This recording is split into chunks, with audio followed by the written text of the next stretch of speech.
हरे कृष्णा, वृंदावन धाम की जय। तो आज से हम लोग क्या करेंगे, रोज श्रीमद् भागवतम पढ़ेंगे। उसके बाद भी हम वृंदावन के दर्शन करते जाएंगे। ये उड़ता आकाश चैनल पे होगा। उड़ता आकाश ऑफिशियल चैनल जितने लोगों ने नहीं सब्सक्राइब किया है, डिस्क्रिप्शन में मैंने लिंक दिया है, जाके उसे सब्सक्राइब कर लेना। ठीक है, चलो फिर स्टार्ट करते हैं पढ़ना।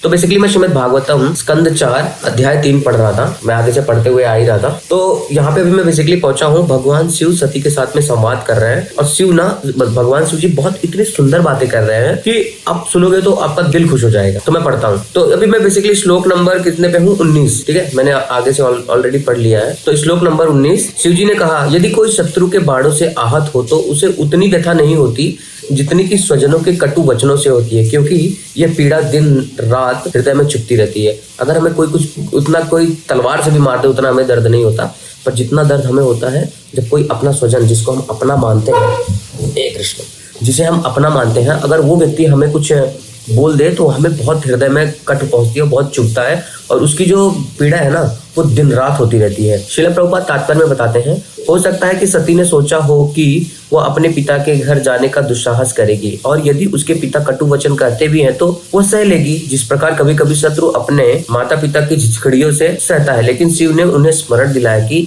इतने कटु वचन वो नहीं सह पाएगी, क्योंकि मनोविज्ञान कहता है कि भले ही कोई अपने शत्रु के द्वारा पहुंचाई गई पीड़ा सह ले, क्योंकि वह स्वाभाविक होती है, किंतु जब कोई व्यक्ति अपने संबंधों से कठोर वचनों से आहत होता है तो उसे उसकी पीड़ा दिन रात बनी रहती है और कभी कभी यह पीड़ा इतनी असहनीय हो जाती है कि व्यक्ति आत्महत्या तक कर लेता है। और एग्जैक्टली अगर हम देखने जाएं तो अगर आज समाज में सबसे बड़ा दुख है तो ये है कि हमारे क्लोज वन हमें सबसे ज्यादा हर्ट करते हैं। दुनिया में उतना हर्ट करती तो फर्क नहीं पड़ता, पर जब हमारे क्लोज वन हमको सबसे ज्यादा हर्ट करते हैं तो हमें लगता है यार इससे ही एक्सपेक्टेड नहीं था। समझ रहे हो? तो ये मैंने पर्सनल लाइफ में भी देखा है। जैसे मुझे दाग को लेकर बाहर वाले कुछ भी बोल देना, मुझे फर्क नहीं पड़ता था, पर जिस दिन उसने मेरे को दाग के बारे में बोल दिया था ना, उस दिन मेरे मत्थे में बैठ गया, मतलब इसने क्यों बोल दिया, मतलब इसको नहीं बोलना चाहिए था, हाँ इसको मुझे कोड़ नहीं बोलना चाहिए था।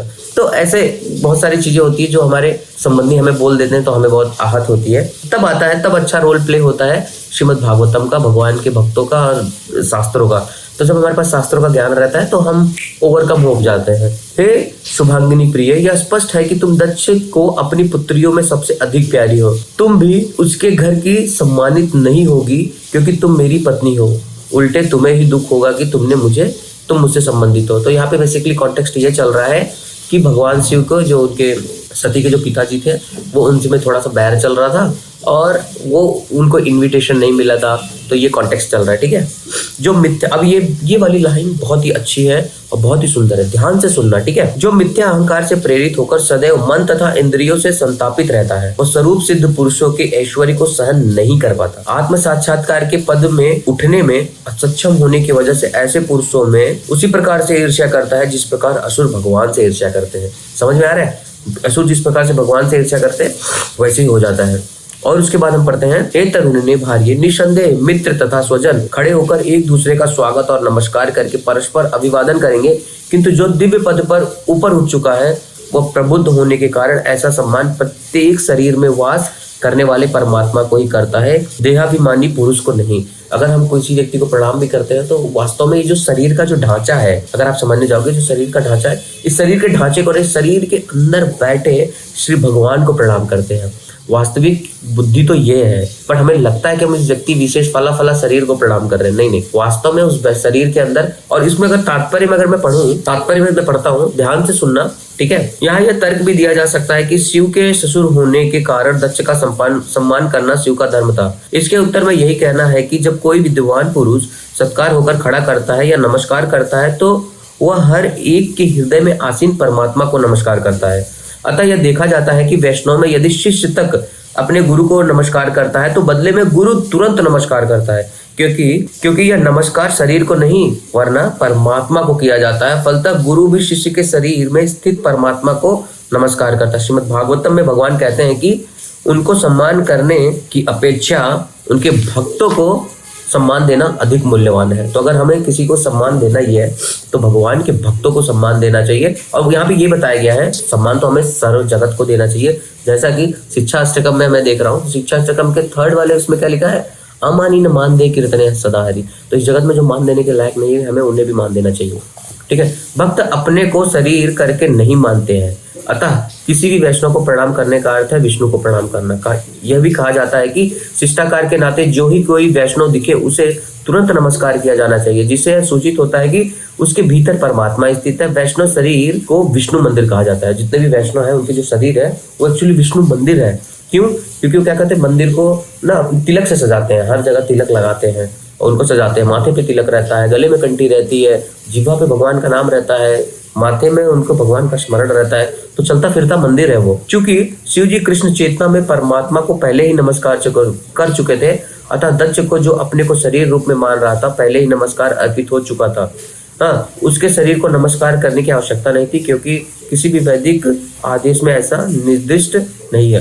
तो बेसिकली आज हमने ये सीखा कि हम जब भी किसी वैष्णव को देखें, जब भी किसी भक्तों को देखें, तो हमें उन्हें प्रणाम अर्पित करना चाहिए और ये समझना चाहिए कि हमें शरीर नहीं है, हमें एक आत्मा है। तो जब हम किसी को प्रणाम भी करते हैं तो हमें अंदर से हमें ये पता होना चाहिए कि इनके हृदय में भी भगवान बैठे हैं और ये जो शरीर है, ये शरीर हमारा नहीं है, ये शरीर है भगवान का।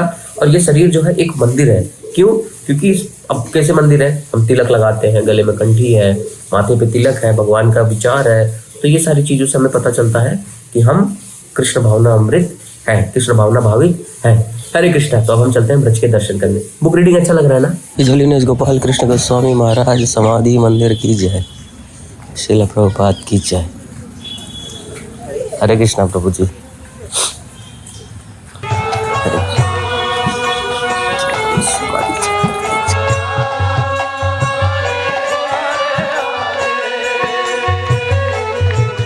हरे कृष्णा कृष्ण कृष्ण हरे हरे हरे राम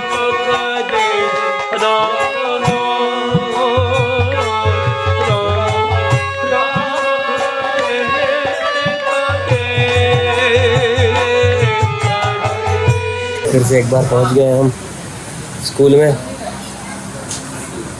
बोलो वृंदावन धाम की, राधा रानी की जय हो। नारायण भैया कैसे हो? राधे राधे। जस्ट अभी एक स्कूटी बनवाने आया था, तो बस एक छोटा सा ख्याल आया, सोचा आप लोग के साथ में शेयर करूं। हमारे शरीर के साथ भी ऐसा है ना, वो बाहर से दिखने में एकदम टेंट पेंट एकदम फिट दिखता है, और जैसे उसके पुर्जे खोल दिए जाएं, देख रहे हो कैसा लगेगा। वैसे भी हमारे जो भौतिक शरीर है ना, वो ऐसा ही है, बाहर से देखने में एकदम टॉप लगता होगा, पर जैसे ही अगर मान लो किसी का हम देखते कभी एक्सीडेंट हो जाए, या हम किसी को देखें या कुछ हो जाए, या कोई बीमार रहे, हॉस्पिटल में रहे, किधर भी रहे, तो देखते तो हमें पता चलता है यार सच में ये शरीर हमारा नहीं है, ये शरीर है भगवान का। ये एक छोटी सी लेसन जो कि मैं बार बार अपने आप को रिमाइंड करने का कोशिश करता हूँ, मेरे को याद रहे कि मैं शरीर नहीं हूँ, मैं भगवान का हूँ, और ये शरीर मेरा नहीं भगवान का है। गुरु महाराज की एक वर्ड है, गुरु महाराज बार बार बोलते हैं। रूप में वृंदावन तो और भी सुंदर लगता है, ऐसा सिर्फ लोग बोलते हैं पर लगता नहीं है, हालत खराब हो जाती है। ये देखो, ये देख रहे हो, इतना मैंने पाप कर्म करके रखे हैं, इस हिसाब से हिसाब होगा मेरा, देख रहे हो, ये पूरे पाप कर्मों का लेखा जोखा होगा। बंडल भर के पाप, समझ रहे हो। वृंदावन के एक अलग से कौन से रास्ते, अच्छा ये कहाँ निकलेगा, अच्छा यहाँ से जय हो बिहारी जी के पास। अच्छा इस वाले रास्ते, अच्छा एक बार आया हूँ, मुझे याद ही नहीं आ रहा था। हरे कृष्ण हरे कृष्ण हरे राम हरे राम। बोलो बिहारी जी की जय। अरे बोर्ड कहाँ चला गया, बोर्ड गायब। अभी बज रहे हैं शाम के 4, और अभी जैसे मैं ऑफिस से निकला हूँ, अब मैं जाऊँगा 2 जगह हमारे, एक तो गौरांग ग्रुप, एक दूसरे और बच्चे लोग हैं जो कि तिलक लगाने जाते हैं, उन लोग को पढ़ाऊँगा, और फिर शाम को कहीं दर्शन के लिए जाएंगे। चलो भैया, क्या नींद आती है भाई, मुझे लगता है कि दोपहर को सुबह करवा, सालों साल हो गए। तो बहुत दिनों के बाद आप लोग आज इन बच्चों से मिलोगे। कहाँ रह गए सब लोग? कहाँ रह गए सब लोग? हाँ हाँ, हाथ धो के लाओ।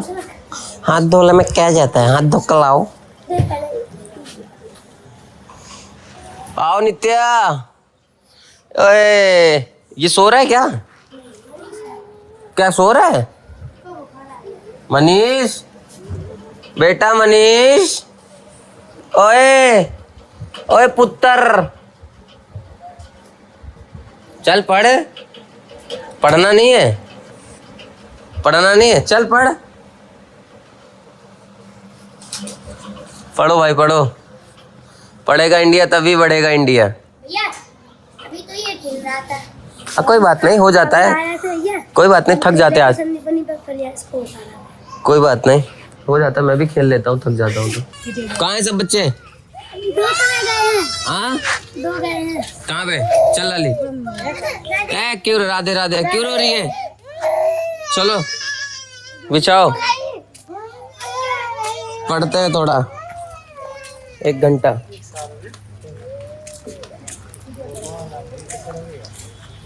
बिछा, कुर्सी ला। सब बच्चे आ गए? बुक कहाँ है? Book book book book. चलो आ जाए। हाँ कुछ नहीं आ जाए। इससे सीधा करो, ऐसा ऐसा ऐसा ऐसा करो, थोड़ा बड़ा हो जाएगा ना। ओके चलो चल। बुलाओ सबको। और कहाँ गए और बच्चे? वो 2 गए ना उधर, और आगे में तो भैया 4 बच्चे कहाँ गए? और एक का तबीयत खराब है, डॉक्टर के पास गया, सो रहा है इधर। चलो निकालो, कॉपी निकालो। क्या था? खेलेंगे ना? खेलना है आज? आज मंडे है ना, खेलेंगे।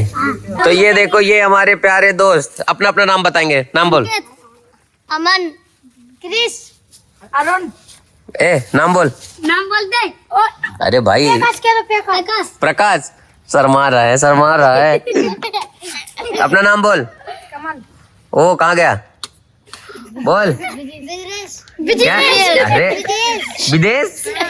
अरे ब्रिजेश होता है, विदेश नहीं होता है। ए उठ, ठीक है। तो फिलहाल यहाँ पे पढ़ाने के बाद अब मैं जस्ट निकला हूँ। अबे बहुत मारूंगा, बहुत मारूंगा। कौन मारा? बहुत मारता हूँ मैं बच्चे लोग को, ठीक है। अभी नहीं जाना है तुम लोग को तिलक लगाने।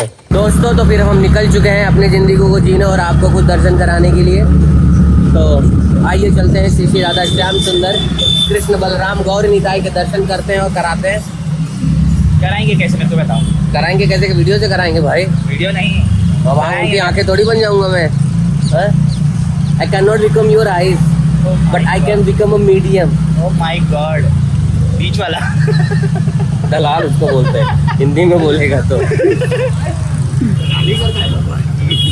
भगवान की दलाली हाँ करने वाले करते हैं। अरे भैया बोलो कृष्ण कन्हैया लाल की जय। यदि प्रभुपाद न होते तो क्या होता, ये जीवन बहता कैसे। आइए श्रील प्रभुपाद के दर्शन करेंगे। जय श्रील प्रभुपाद की जय। आओ।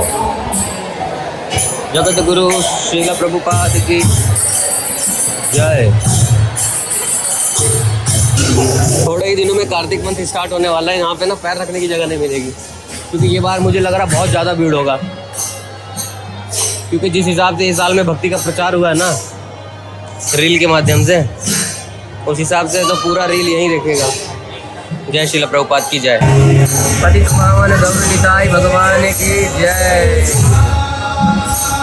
राम जय कृष्ण बलराम भैया की जय।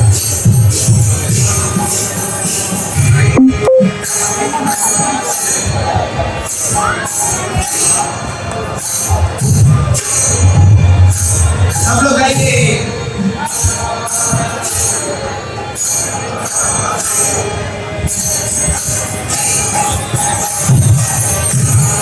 भगवान के सुंदर दर्शन के पश्चात अब हम निकले हैं। चले पहले अपने गाड़ी को धुला लें। आज जितना दिन भर में कमाया नहीं है उतने का पेट्रोल डला लिए हैं। भाई साहब इतना पेट्रोल महंगा होगा ना, ऐसा लग रहा था खून बेच के लगवा रहा हूँ। ऐसे मन करता साइकिल पे आ जाऊँ, फिर अपना शरीर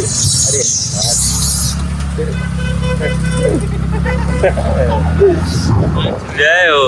बोलो वृंदावन धाम की जय, संध्या समय की जय, संध्या आरती की जय। इस गाड़ी को ऐसे चमका दो जैसे निशांत प्रभु का मुंह सेविंग कराने के बाद।